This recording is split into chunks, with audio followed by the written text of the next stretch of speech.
Hey guys, thank you for watching the Slat Rock channel. If you're new here, don't forget to subscribe and hit that bell icon to get notified every time we post a new video. And if you've already done so, just make sure that it's still active. For many wrestlers, working for WWE is a dream come true, and shows all of your years of hard work and paying dues have paid off. And though the money and lifestyle may be alluring to many, for some, it's not enough. Some superstars have even walked out of the company for many reasons, despite WWE remaining the biggest wrestling company in the world. Here are 15 WWE wrestlers who quit WWE out of frustration. Number 15. Wade Barrett. Winning the first season of the original reality show version of NXT, it seemed the future was going to be bright for Wade Barrett in 2010. Not long after winning, Barrett formed the Nexus, a group that pushed the British star to prominence in the main event scene on Raw, as well as several opportunities at the WWE Championship. After failing to capture the title from Randy Orton, though, Barrett's star fell considerably, as he was kicked from the Nexus and wallowed in the mid-card, becoming a 5-time Intercontinental Champion. Despite winning the 2015 King of the Ring, Barrett would choose to leave WWE the following year, and has recently spoken about his reasons. According to the Bruiser, WWE refused him to let him go do movie and TV appearances, as it would have taken him off TV, and the former champion has admitted he was often miserable. After having all ideas pitched be denied by the company, Barrett knew it was time to leave and quietly exited the company in 2016, working in various promotions since. Nowadays, Barrett is in a much better place, and though he may not be in WWE anymore, the future seems bright for the king of bad news. Numbers 14 and 13, Jim Neidhart and the British Bulldog. The Montreal Screwjob is considered by many to be one of the darkest days in wrestling, and it's not hard to see why. The plan heading into Survivor Series 1997 was for Bret Hart to retain the WWF Championship against Shawn Michaels, and he would vacate the gold the next night on Raw before leaving for WCW. We all know that didn't happen, as Michaels would win the title via submission when Vince McMahon called for the bell. After over 13 years of loyalty to McMahon, Bret was rightly furious, but he wasn't the only one. Immediately requesting the releases, Jim Neidhart, Owen Hart, and the British Bulldog showed true loyalty, though Owen didn't get released.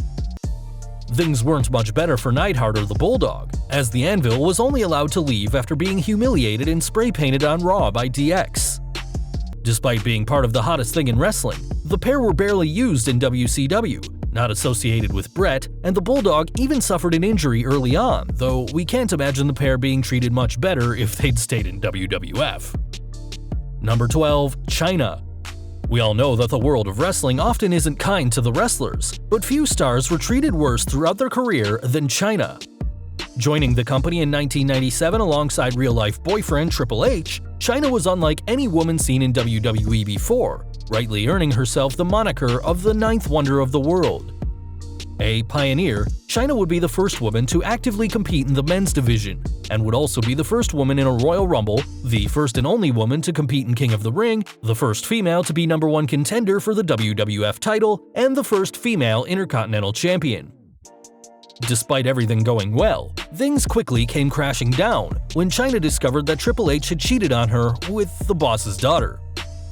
With the game taking more power backstage, it was impossible for Chyna to feel comfortable backstage, and she had nowhere to turn to.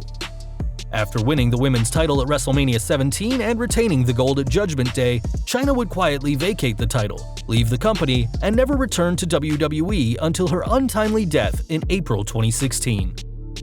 Inducted into the 2019 Hall of Fame as part of DX, this is a small consolation for Chyna's family, though one can't help but wonder how what happened to her affected her lifestyle choices later in her life.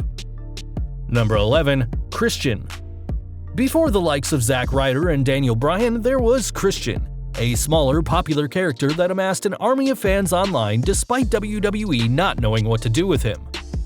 Dubbing himself Captain Charisma, Christian would become one of WWE's most popular acts in the early to mid-2000s, holding his own against John Cena on the mic, a rare thing in 2005. At Vengeance that same year, Christian was booked into a triple threat match with Chris Jericho for Cena's WWE Championship, though he failed to win the gold. Moving to SmackDown shortly after, the Canadian would quickly lose to Booker T, and after a few more losses it was clear that all of his hard work getting over hadn't paid off. After 7 years with the company, Christian took a huge gamble when he chose to leave, and quickly signed with the budding new promotion TNA. Betting on himself was definitely the right call for Captain Charisma, as he would win the NWA World Champion from company founder Jeff Jarrett just a matter of months into his tenure. After an incredibly successful run in TNA, Christian would return to WWE in 2009, a much bigger star. Shortly after his return, Christian would become the top star in ECW, holding the Extreme Brands World title a combined 247 days. In 2011, Christian finally won the WWE World Heavyweight title, proving just how good he really is, and that sometimes you just need to have faith in yourself. Number 10. Rick Rude, the Montreal Screwjob. The Montreal Screwjob remains one of the most shocking moments in wrestling history. Not only did the 1997 Survivor Series main event see the end of Bret Hart's WWF career, but it also proved that Vince McMahon always gets what he wants, even at the expense of his own superstars. Now, unsurprisingly, the Screwjob angered many wrestlers, and though Mick Foley returned after a brief walkout, Rick Rude was gone for good. Quitting the company shortly after the Screwjob in disgust of how the Hitman, one of WWF's most loyal stars for years, had been treated, Rude proved that his loyalty to his friend meant more than money. The then manager for Shawn Michaels as part of the original D-Generation X, Rude's departure was a big loss for the WWF, and things were made worse when Rude debuted on WCW, cutting a scathing promo on his former client while heaping praise on the Hitman. Number 9. Neville, losing to Enzo Amore. When WWE relaunched the Cruiserweight division, Neville was the perfect superstar to build around. A former NXT champion, the British superstar wowed fans in the ring, but faced several setbacks as king of the Cruiserweights. One major issue was being left off of the WrestleMania 33 Blu-ray, despite his pre-show title defense against Austin Aries being considered one of the best matches of the night. The final straw came when Neville was forced to lose the title to Enzo Amore, someone the Geordie star didn't believe was deserving of the role. Now out of the company, it seems that Neville is doing much better in promotions like Dragon Gate Wrestling, so perhaps this was the best thing for him. Number 8. Sergeant Slaughter wanted to be a toy. In the 1980s, there were few wrestlers bigger than Sergeant Slaughter, and the former WWF champion only got more popular when he landed a role in the iconic cartoon series G.I. Joe. As a part of the show, Slaughter was able to introduce pro wrestling to a new, younger audience, though when his character was to get an action figure, things turned ugly. WWE's first line of action figures launched in 1984, while Slaughter's first G.I. Joe appearance wouldn't happen until 1985, so perhaps the sports entertainment juggernaut just didn't want their wrestler's image making money for another company. This wasn't a good enough excuse for Slaughter, though, who quit the WWF so that he could be made into a G.I. Joe figure, allowing the larger-than-life star to make serious money without taking a single bump. Number 7. CM Punk, shady medical treatment and angry with creative. For 434 days, CM Punk dominated the WWE as the top dog, holding the WWE Championship and defending the title against the likes of John Cena, Chris Jericho, and Daniel Bryan. Putting his body on the line, though, eventually took a toll on the straight-edge superstar, but he's said since in interviews that he was denied treatment for a staph infection and wasn't taken seriously when he had a concussion. As if this wasn't bad enough, Punk's historic reign was often overshadowed, as part-timers like The Rock, Triple H, and Brock Lesnar would often take the main event spot over the best in the world. After losing the title to The Rock at the 2013 Royal Rumble and losing to The Undertaker at WrestleMania 29, Punk was scheduled to face Triple H before walking out in early 2014, and being sent his termination papers on his wedding day was the final nail in the coffin for WWE's relationship with Punk. Number 6. Cody Rhodes, stuck as Stardust. AEW may be the hottest thing in wrestling today, but the new promotion would probably have never come true if not for Stardust.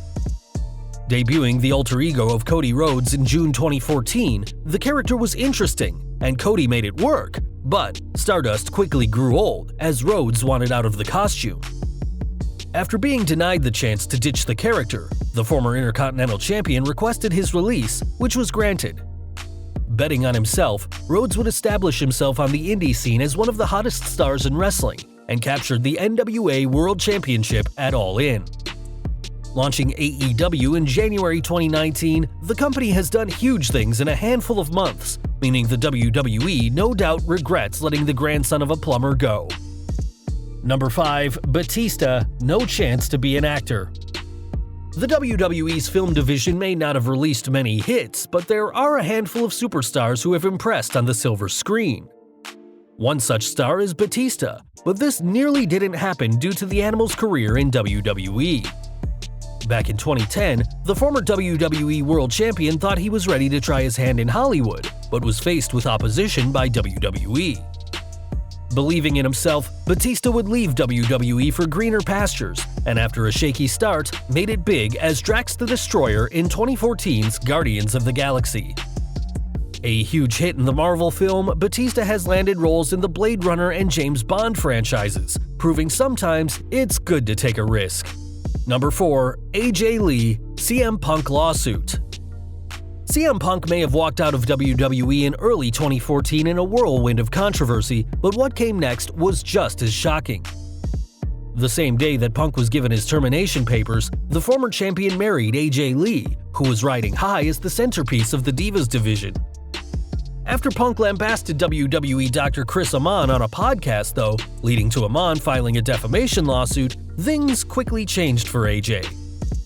Losing the Divas title at Survivor Series, AJ quickly fell down the card, and according to rumors, became a very unpopular superstar backstage.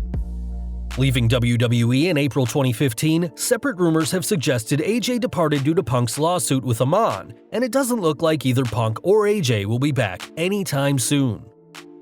Number 3. Randy Savage, too old. If you were to make a Mount Rushmore of pro wrestling, Macho Man Randy Savage's iconic face would probably be etched into stone. Not only could Savage entertain as a character like Hulk Hogan in the 80s and 90s, the Macho Man's incredible in-ring ability helped make Savage a one-of-a-kind superstar. Rewarded with 2 WWF title reigns, the company definitely saw Macho as a star, but in the mid-90s, things changed. After Monday Night Raw's debut in 1993, Savage was moved to the commentary desk, as the company looked to younger superstars over the 40-year-old Macho Man. Despite laying out a potential feud with Shawn Michaels, which in hindsight would have been a dream match, the company refused to believe the former champion could still hang in the ring. Frustrated, Savage would leave the company that same year, before returning to the company a year later, being allowed to compete at WrestleMania 10 against Crush in what would be Savage's final WWF pay-per-view match. Number 2. Goldberg, backstage politics. When WCW died in early 2001, it would be over 2 years until one of their biggest stars finally joined WWE. Debuting the night after WrestleMania 19, Goldberg would be an instant hit in the McMahon-led promotion, though did face plenty of obstacles along the way. Losing to Triple H at SummerSlam 2003 took plenty of wind out of Goldberg's sails, and though he did win the World Heavyweight Championship from the Game the next month, it was too little too late. Losing the gold just a few months later, Goldberg would get increasingly frustrated at the company, and by WrestleMania 20, told everyone he would be leaving. Delivering a lazy match with Brock Lesnar at the event, Goldberg would leave to a chorus of boos, and in 2018 revealed to Stone Cold Steve Austin that problems backstage and paranoia about people plotting against him was part of the reason why he decided to go. A sad end to Goldberg's legendary career, the former WCW champion would return over 12 years later, becoming Universal Champion and having some epic encounters against the likes of Brock Lesnar and Kevin Owens. Number 1. Dean Ambrose, frustrating creative. Though Dean Ambrose did have an epic WWE career before leaving the company in 2019, the Lunatic Fringe always seemed like the third man of the Shield. While Seth Rollins and Roman Reigns would have huge feuds and epic wars, Ambrose would often be relegated to the mid-card, watching on as his brothers-in-arms surpassed him. Returning to WWE in August 2018 after an injury, Ambrose would turn heel on the same night that Roman Reigns announced his leukemia diagnosis, but this shocking turn didn't help Ambrose. Leaving the company this year, Ambrose has been very vocal about his frustration with his former employer. In an interview with Chris Jericho and Wade Keller, Ambrose said how his pitched ideas would fall on deaf ears, and it seems that Ambrose, now competing as Jon Moxley, is set to do much better for himself as part of All Elite Wrestling and other promotions.